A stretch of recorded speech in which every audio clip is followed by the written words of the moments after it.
Isang mapagpalang araw po sa ating lahat. Welcome po sa ating 365 Daily Devotion with Pastor Russell Ocampos. So, ang topic po natin for today is, may division ba sa church nyo? And may concept po ito na Eastern Church. The Eastern Church, now known as the Orthodox Church, separated from the Western Church, Roman Catholicism, in AD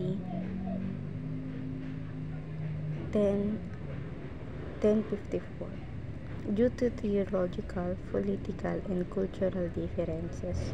While both traditions hold to core Christian belief, their vision reminds us of the importance of unity in Christ.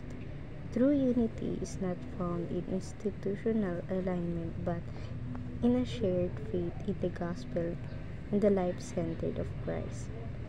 And makita po natin to sa John chapter 17 verse 20 to 23. My prayer is not for them alone. I also pray for those who will believe in me through their message, that all of them may be one. Father, just as you are in me and I am in you, may they also be in us, so that the world may believe that you have sent me. I have given them the glory that you gave me, that they be as we are one, in them and you in me, so that they may be brought to complete unity. Then the world will know that you sent me and have loved them even as you have loved me. Sa Tagalog po, gayunman hindi lamang sila ang idinadalangin ko, kundi rin sila mga sumasampalataya sa akin sa pamamagitan ng kanilang salita, upang silang lahat ay maging isa, gaya mo, Ama, na nasa akin ako'y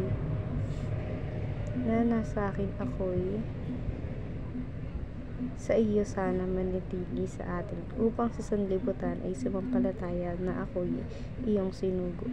At ang kaluwalhatiang ibinigay mo sa akin ay ibinigay mo sa kanila, upang sila'y maging isa, na gaya naman natin ay isa.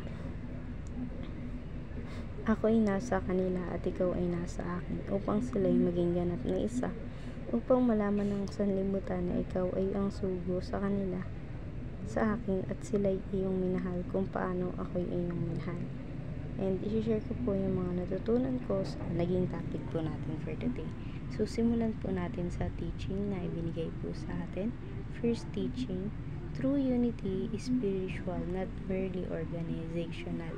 So, yung totoo pong pagkakaisa na ibinigay ng Holy Spirit sa atin, hindi po to yung ginagawang organizational na parang binubuo lang ng isang grupo, but din yung pagkakaisa dapat na ginagawa natin, hindi dapat siya organized ng isang mga tao, kung hindi dapat kusa natin ginagawa yung bagay na yon.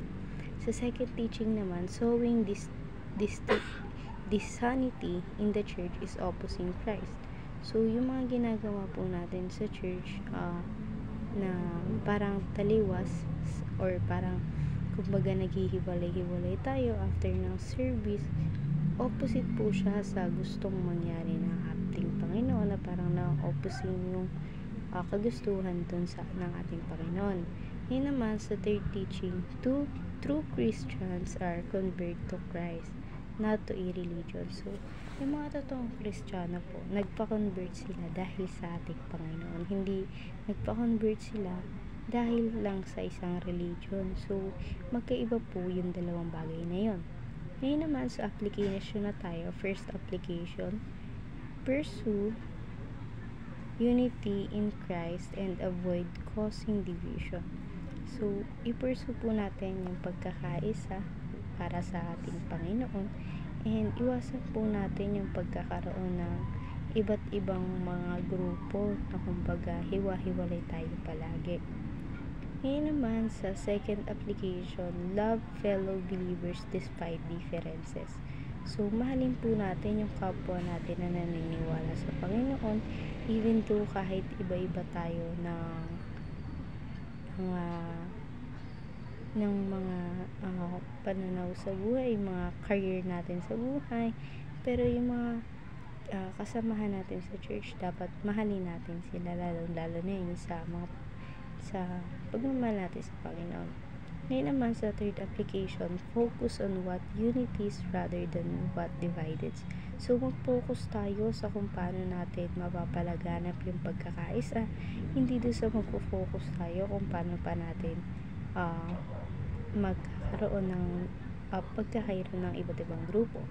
Ngayon naman sa discussion na tayo, how can we promote love and unity in the body of church despite theological and cultural differences? For me kasi dapat yung mga bagay na yun hindi siya pinag-uusapan within that area kasi nga in church ginawa lang naman siya para pag-usapan yung mga salita ng ating Panginoon, yung mga kwento ng Panginoon, yung mga share ng gospel about sa atin, at hindi para pagdiskusyonan yung mga ganong bagay. Kaya rin nauungkat or nagkakaroon ng division sa mga ganong bagay dahil pinapasok pa nila yung mga ganong bagay kahit hindi pa naman dapat. So, ayun lamang po for today's discussion. Thank you for watching.